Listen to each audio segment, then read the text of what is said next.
Now, the Buckeye Extra podcast with Rob Oller, Bill Rabinowitz, and Joey Kaufman from the Columbus Dispatch.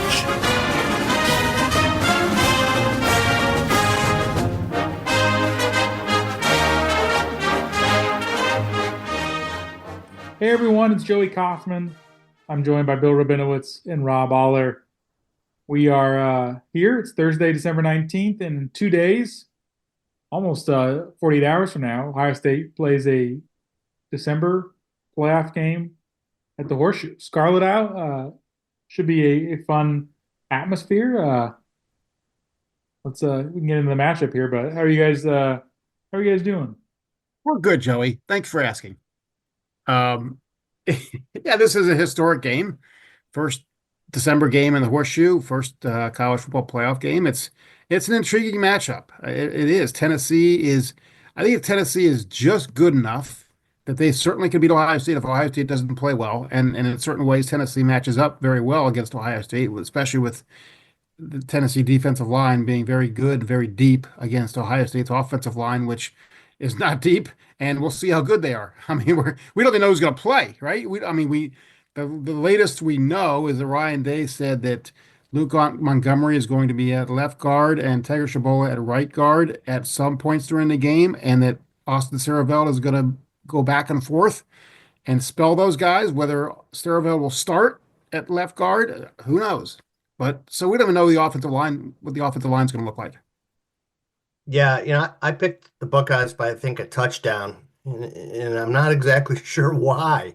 Same with me, yep. Because the offense, if you really look at it, there's no reason other than wishful thinking, if you're an Ohio State fan, to be excited or be confident about the offensive line. There's just not. You've got, again, it's a patchwork operation against a very good D line, and games are won in the trenches. So it's like, it doesn't make sense.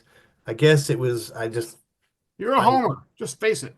I reasoned that you can't lay an egg, that big of an egg, 2 weeks or 2 games in a row. I guess you can.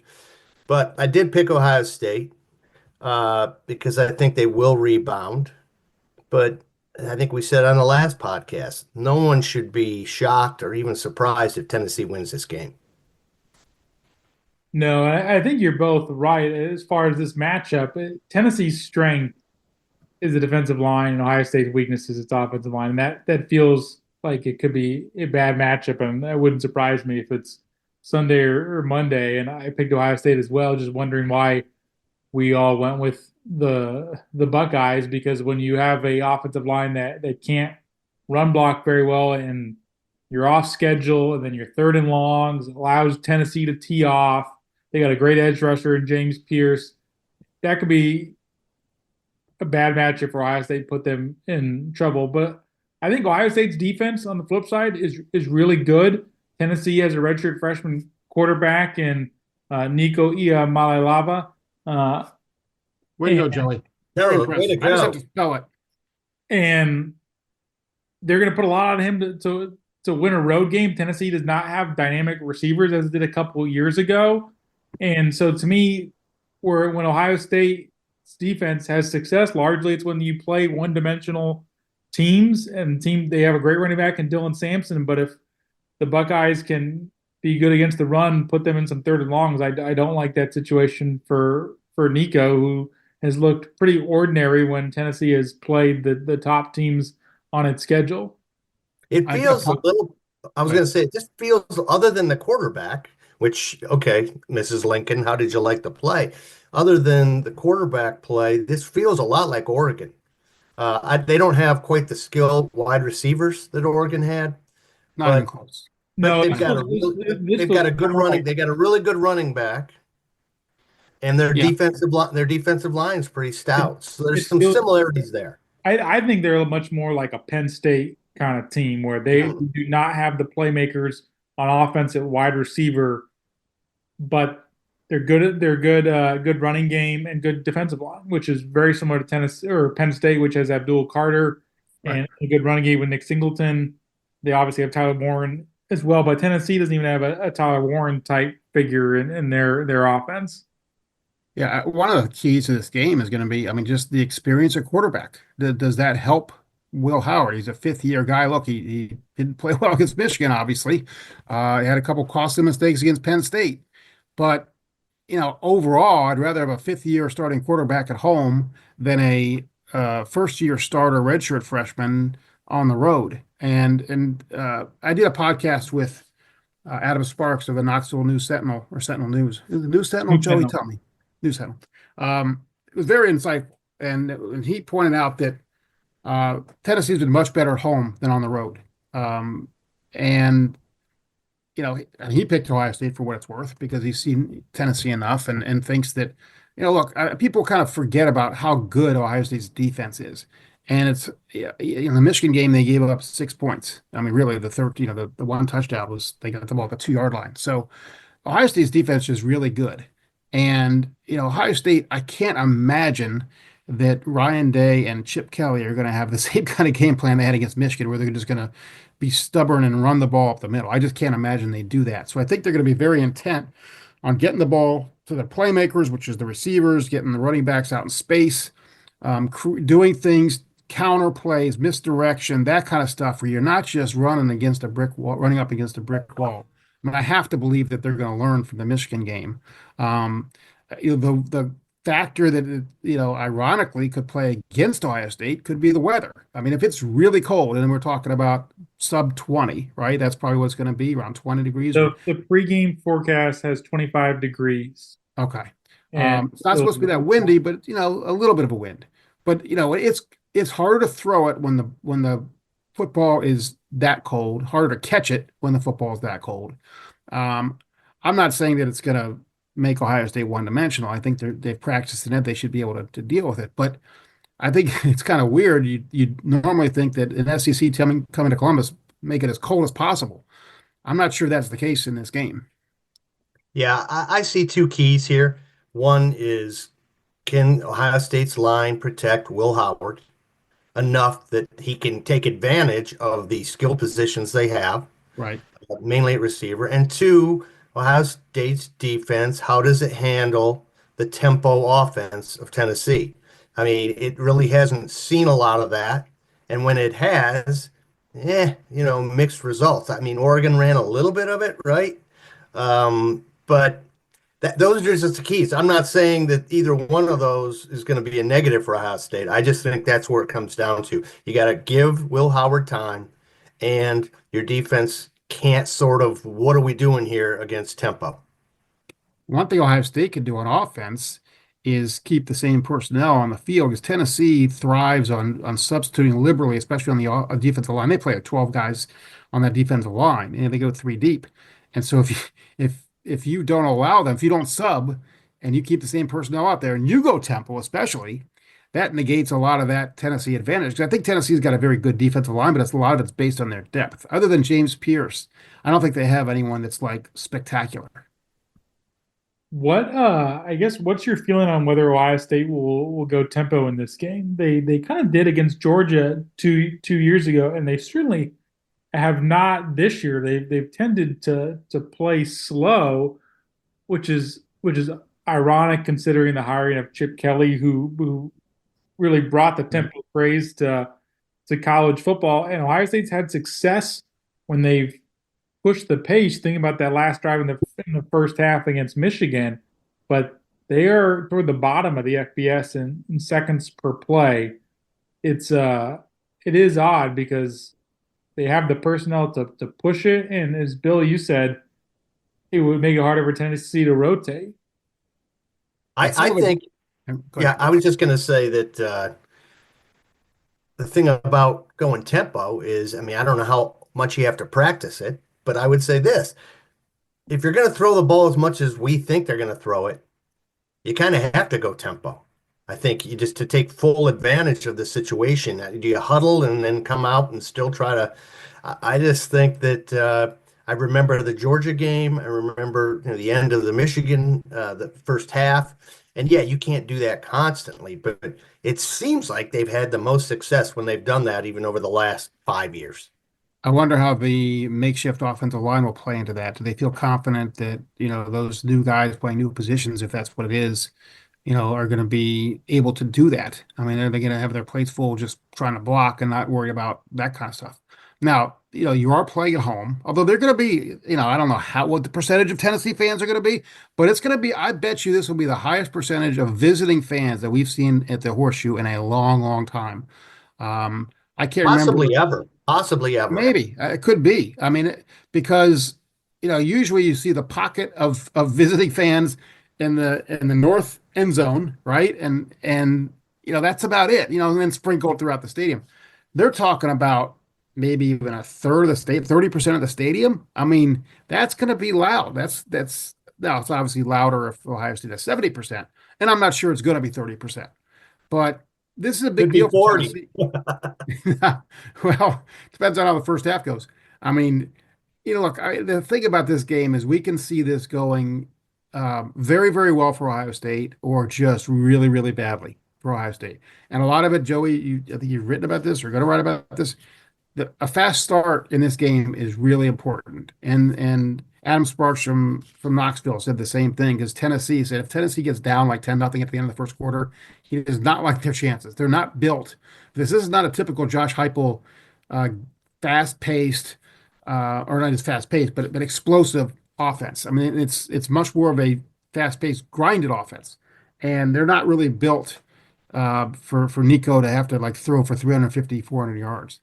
No, and I mean that was when I did the keys to the game for Ohio State. That was key number one is get a fast start, which they have not really done all year. The last time they had an opening drive that went for a touchdown was at Oregon in October. Only 4 of their 12 opening drives have been touchdowns this year. 2 of those were in the non-conference against Western Michigan and Marshall.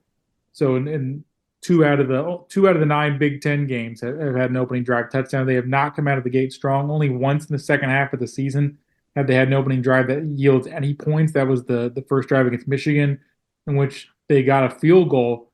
And Bill, you said it. I mean, it's going to be Tennessee is not a team that's built to play from behind, and I think it goes into the crowd as well because it's that is an angsty building, as we've talked about on this podcast probably ad nauseum in recent weeks. But what you don't want is that building to have the feeling of, oh, here we go again. It's going to be a night game. The crowd will probably have had a few beverages throughout the day, and it should be a good atmosphere. And if they can get some excitement early on and get the place with some juice, I think that'll give this team some confidence because they need it. And it can get loud. I mean, there were moments in the Indiana game, second and third quarter, where it was a big factor. It led to some of Indiana's issues even being down there by the student section.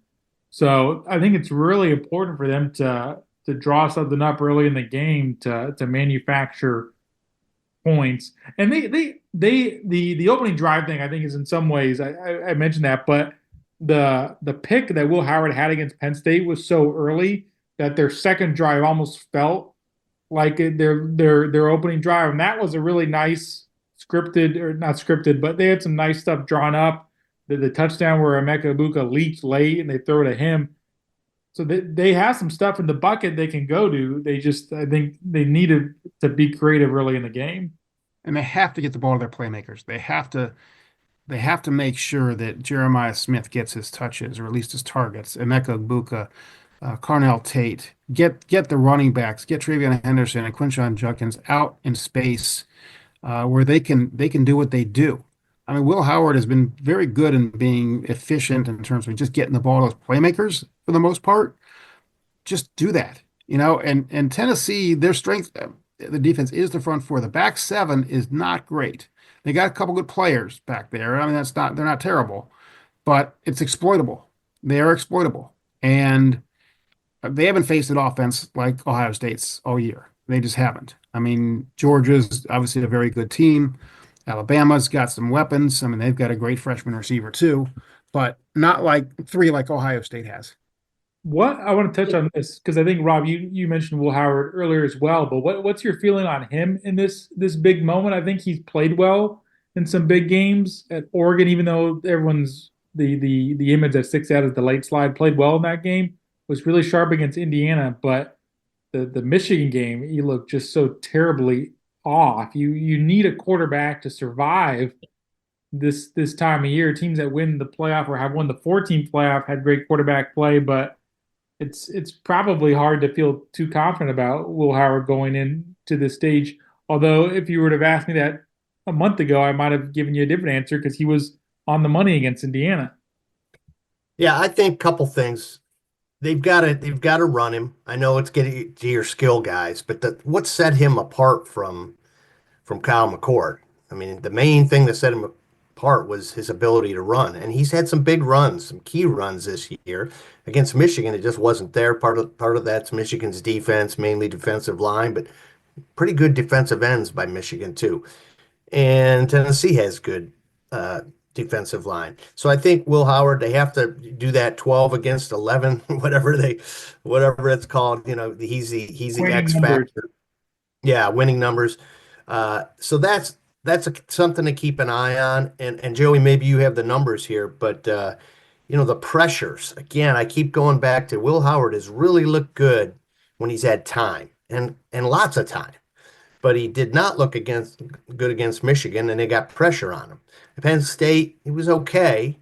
I'm a little foggy on memory of just exactly how he played in that game, but I think he did have a bad pick in that game early. Yeah, the first was a pick six. Yeah, there you go. And they got some pressure, I think. So you've got to protect him. I mean, we're almost talking like they need to almost abandon the run and just pass protect. Can you win that way? Well, if your defense is as good as Ohio State's is, maybe you can. I'm not real confident or comfortable that you just become a, Big 12 offense and just throw, but we'll see. That's where the weather comes in for one thing, and that's also. But no, I don't think they're going to abandon the run. I think they just have to be creative with the run. They just have to, like I said, do counters, do misdirections, keep them off balance. You can run at James Pierce. He's he only weighs like 240 pounds. So he's dangerous when he's a pass rusher. He's less effective as a run stopper when you run at him. And so like Donovan Jackson, for example, is going to, and Pierce moves around. He's basically on the weak side. So it depends on where the ball is. But when Donovan Jackson is run blocking against James Pierce, I like his chances. Pass block, he gets a challenge. But run blocking, it'll be fine. Josh Fryer is a key person in this game against James Pierce. I mean, that's, we don't talk a lot about Josh Fryer, and he's been okay, but he had Tegra, the right side of the line. I mean, look, the left side of the line this year was stronger than the right side of the line. And now when, we don't know what the strength of the line is, right? We don't, if it has one. I mean, we don't know. And so, look, they lost Josh Simmons, who's projected to be a first-round pick. That's how well he was playing. They lost the Remington Trophy winner and Seth McLaughlin. And they're playing their other best lineman, Donovan Jackson, out of position.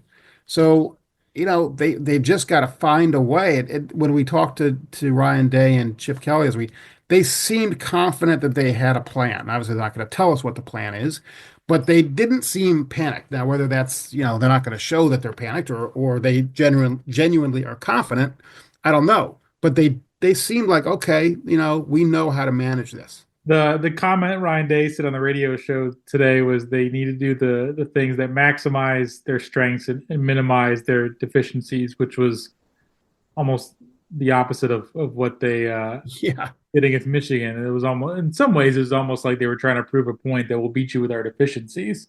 But he said they just got to win the game. He said that we need to do whatever it takes to win the game was his quote. I think this is not a game you worry about winning in any particular fashion. Right. I don't think this is a chess match game, and I think that Ryan Day and Chip Kelly especially love chess matches. They've struck me as the X and O's guys who love being in the room and coming up with a game plan that's going to kind of outsmart the opponent. I don't think this is a time for that. You go to, and maybe they've just had it beat into them by players in a post-game meeting that allegedly got a little heated. They don't check social media, but the people over them do. So I'm sure they have heard, and looking at film also, that you got to be creative, as Bill says, but you got to go to your strengths. And what exactly are their strengths? let's be fair here. Downfield deep ball passing has not been a strength. So No, I'm I think talking about I'm short saying passes, slants, I crossing think I patterns, think that kind crossing of stuff. patterns, slants. I do not like this throw into the flat thing. No, the wide receiver I, screen. I would quibble. I would quibble with the downfield stuff because I know Will Howard's deep ball is not the prettiest and all that, but you still have opportunities to get the ball to really good No, I agree. downfield because they can get separation. He's still completing 50% of his passes of 20 or more yards down, air yards down the field. I mean, Nico is in the 30s in that category. So Well, I think that's because the receivers mostly, but yeah, B, so I agree. I agree with you. You're going to have to at least try to throw downfield. I'm not saying abandon it, but that has not been a strength, even with your numbers there. And if it's a strength, it's because it, the receivers have just made Well, that's plays. fine. It's not Will Howard's strength necessarily, but it is the receiver strength. They can go. Well, Jerry yeah. Smith can go get it. Right? He can go get it. Nico's 34% deep ball down the field. So Will's had guy who's 51%, Nico's 34%. So that is an area where they have, I think, a potential to I do. guess I'm talking. I hear you, and you're right with the numbers. Statistics are interesting. You can always, but I'm talking deep, deep. I mean, what are you saying? 20 Yeah. yards? Is that Well, what they you might said? do. Look, they'll probably throw 2 or 3 of those, and if they connect on one of them, that may be good enough.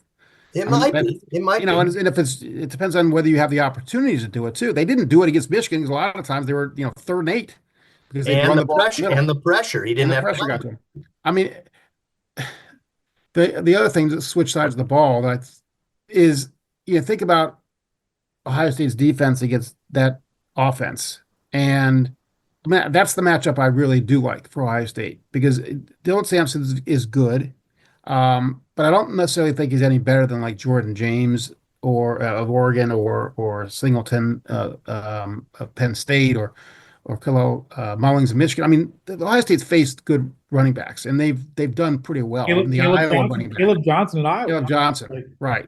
Well, I don't say he was a non-factor, but he basically was a non. He had one long run in garbage time that skewed the stats, but when it mattered, they really held him in check. He was a non-entity in that game. Yeah, so I like that matchup for Ohio State, and that's why I think Ohio State's going to win. I think their defense is, Tennessee's offensive line is not great. They have a very good center. Cooper Mays is a very good center, but the rest of their line and their tackles are a particular weakness for them.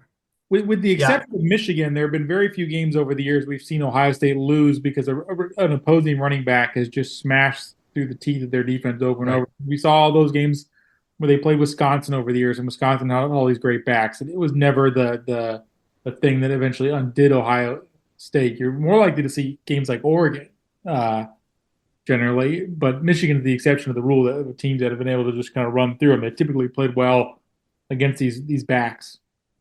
Well, I would agree with what you guys are saying. It comes down for me. It comes down to this: what Ohio State team is going to show up? Right? It's like, is it the Michigan just kind of discombobulated? Is it the Nebraska that was a little close, or is it the Oregon that played pretty well, had some moments? And I know I said before, you need to protect Will Howard, key one. How does the defense respond to tempo two? And I do think that Ohio State's corners keep an eye on that because, Mr. Hansy has, I mean, what's the stat in Gnosen? Like he's got What is it, 13 penalties? Defensive pass coverage, 13 pass coverage penalties, most of them pass interference. and how many does the team have? 28. Yeah, So almost half. Yeah, and we know what happened with, Burke against Oregon. He's recovered a little bit, but which team's going to show up? And I think, to just transition quickly, the Ohio State that we have seen and think will win this game for Ryan Day's sake needs to show up. This cannot be a lay an egg, want game. I mean, it's interesting if they don't play well and win. I don't think that's a problem. I think if they lose close and play well, that's just, hey, Tennessee's a good team. But if this is, and I only used Missouri last year, but there were a lot of issues there. I get it with the injuries. But if they pull a Missouri or a Michigan, I Yeah. don't anticipate that. But if they do, it's a problem. It's all bets are off, I think. I mean, I don't care what Ross Bjork has said, Right. in full support of Ryan Day. If they play the way they did against Michigan, on offense, and lose a clunker, then I don't make any predictions about anybody's future at Ohio State. But Yeah, I and kind of think let me just more. jump in. Let me just Yeah, jump in quick. Offense, yes, but the special teams was bad. And the against missed Michigan, field. you mean? Well, Yeah, yeah, they missed the field, and they didn't field some punts and some exactly. other stuff Exactly. And, and the kickoffs. defense, this is here, talk about a broken record. I think the defense played really well, was on the field too long.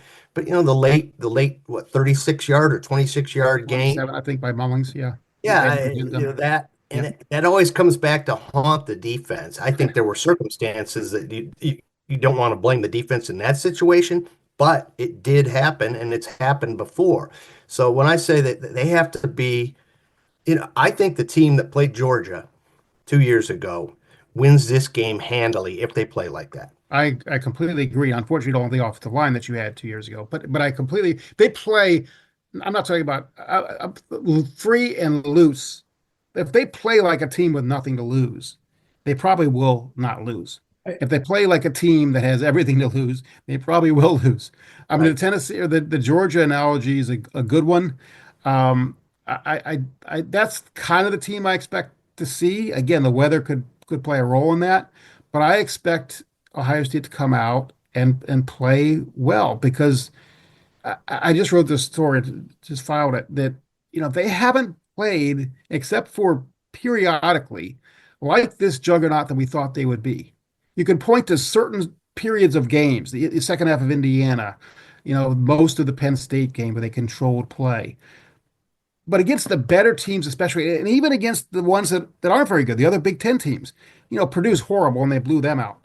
But Michigan State, Iowa, Northwestern, they struggled for most of the first half against those games and against those teams. And I kept thinking at the start of the year, this was going to be like a 2019 Ohio State team that would just wipe the floor with these opponents. And they just haven't done it. And the blessing that this team has that last year's didn't is that they have a second chance. They have this playoff. They're not playing some meaningless bowl where God, do you imagine if Ohio State wasn't in the playoff? I don't know that they could field a roster. It might be like Marshall. I No, mean, they would have a. they'd have a roster, but it'd be backups. I mean, it would be almost entirely. You think that Jack Sawyer's and JT Tuimoloau's and those guys would play in a meaningless bowl game? Uh, Most of them would not. Most of I them agree. would I not. agree. I think So, I think so I they think the got a ship second has sailed. chance. yeah. The ship has sailed on that issue. I think, like if it's I a don't. me- Yeah, I don't want to get into. I know. I'm just saying. I'm with Bill on that. I just think this rah rah for the team. That's fine until it's the Citrus Bowl or the whatever the Yeah. Hulan I do think the pendulum the swinging Belk back. And Bowl, Weed Eater Bowl. That's the one we grew up watching. The The- Peanut Weed Butter Eater Bowl. Bowl. Yeah, exactly. The pendulum has swung back a little bit because Travis Hunter's going to play in the bowl game for Colorado and Shadur as well. We'll see. That's neither here nor there to this game. Ohio State's hearing all that. Billy, you were talking about the guy like playing loose and confident. I think the guy who seemed most confident in interviews this week was Jim Knowles. Just felt Yeah. very. I mean, just the posture that he took, talking about his defense. I mean, maybe he just had enough coffee on Tuesday morning, and I've certainly ridden my share of coffee waves, but he seemed like in a good place talking about his defense is built for tempo and really felt very confident about their ability to handle Tennessee. I thought that was maybe revealing because this does feel like the matchup where you could see him cooking a little bit. Look, they have a really good defense. They just do. I mean, the cornerbacks being inconsistent, or we've already talked about their issues. Other than that, where's the weakness? I mean, I think Sonny Styles has really come on as a linebacker. Cody Simon has emerged as a really good player. We know the defensive line is very good. I mean, Caleb Downs is one of the best players in the country. Is a consensus. He's probably going to be a unanimous All-American. Lathan Ransom has played very well. This is, Jordan Hancock has overlooked a lot. He's probably the most overlooked player on the defense. He's a really good player. And they have like Jermaine Matthews who can come in and spell the cornerbacks and be solid. So, you look at the defense and you go, okay, the cornerbacks have had their issues, but other than that, it's a pretty solid unit. And you think about the last two top 10 teams they played, Penn State did not get in the end zone with its offense. Right. Indiana had one touchdown until garbage time. Right. And that was the Hoosiers were toward the top of the charts nationally in offensive efficiency coming into this game, leading the country in scoring margin. And they just never gave Curtis Rourke any chance to throw the ball downfield with the pressures they were sending toward him. So that is the case for Ohio State winning this game, is them just, I think, making it really difficult for Tennessee to operate with a young quarterback on the road that has a tendency to be one dimensional. But Josh Heupel's a good play caller as well. I know they don't have the receiving talent on the perimeter. I mean, this is not the Tennessee from a couple years ago that was bombs away with Jalen Hyatt, but Heupel's comes from the Baylor air raid tree, and they will design some good plays. Something I think just to watch as well, even though they don't have, I think, the skill position talent they would like to outside the hashes, but they will probably have a chance to take a shot at several points in the game. Here's the other X factor in this game. I hate to even bring it up, but I'm going to do it. Jaden Fielding or whoever, Austin Snyder. I mean, look, exactly. Michigan game really came down to the kicking game. I mean, if you want to be blunt about it, Michigan made a 54-yarder in addition to the chip shot at the end. Fielding missed 38 and 34-yarders. And Ryan Day was non-committal about it when he was asked. That's right. Wednesday. He mentioned teammates really encouraging Jaden Fielding since the Michigan game. Well, I think one way you could encourage your kicker as the head coach would be to come out and say that he's our kicker, but he left that door wide open where Right. Austin Snyder apparently had a good Wednesday practice out there on the fields outside the Woody. He kicked some good balls. Maybe he'll be the kicker. I mean, that was, I think, telling as well. And maybe it colors how they do things where, shoot, a lot of downs might be 4-down territory. This just in, Jaden Fielding has entered the transfer portal. I mean, you think about how badly they played against Michigan, and they not on defense, but the rest of the.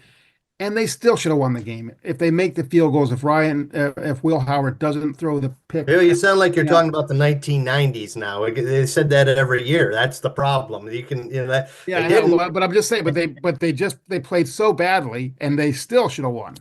Which does that Michigan wasn't very poorly? Michigan wasn't very good either. I mean, no, they're not very good. I mean, look, they're Michigan. They can't throw. He lost to a team that can't throw. Anyhow, this is a big game. We all picked the Vol. I mean, we didn't pick the Vol. We picked the Buckeyes. I hope that wasn't Freudian. But not with a ton of confidence. Right? No, I think I had a 2017, something like that. I think that 24-17. And then it goes up, man. I mean, we won't get into this, but it just keeps getting hotter with Oregon if they do win. Yeah, I mean, but I think to a certain level, if they beat Tennessee, especially if they play well, and they play Oregon, I mean, I think that they will be looser against Oregon. I agree. Probably a little bit less, riding. I mean, I think that Ryan Day will be safe if that's even the right way to frame it.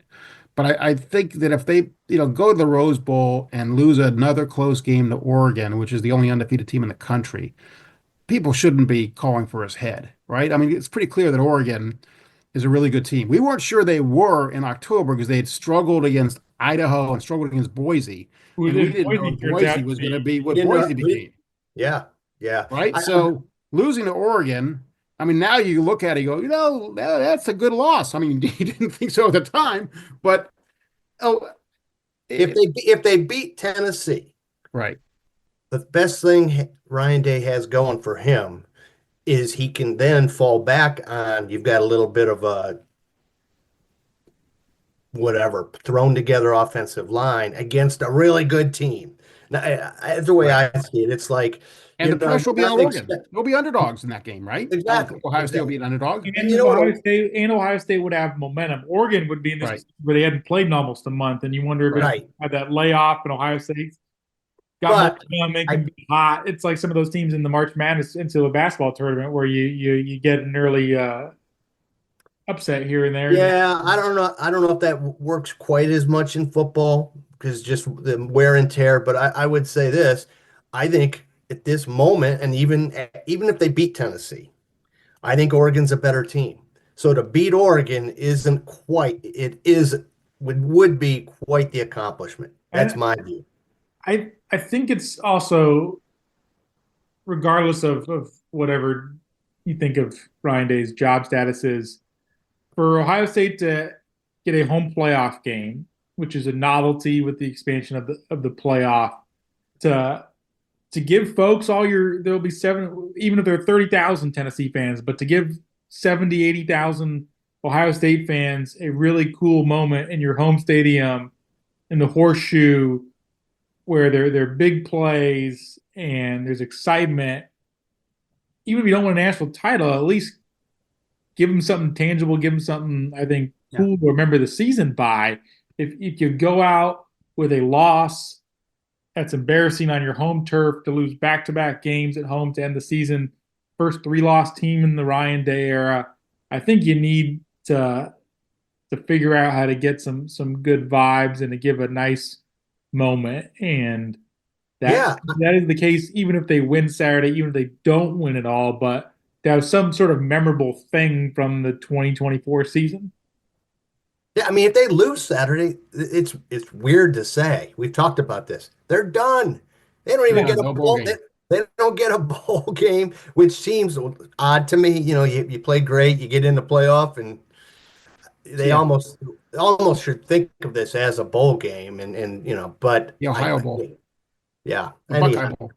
I I just think that's why I think you it's can- going to be a really good game. We've talked about this before. It's hard for me to see Ohio State blowing out Tennessee, but I don't see Tennessee blowing out Ohio State. I think it's going to be made 2-score game, 1-2-score game. I just think because of the line. I mean, gosh, Bill, the very first podcast and Joey of the year, it was like the offensive line is the question mark, and that was before all the injuries. Right.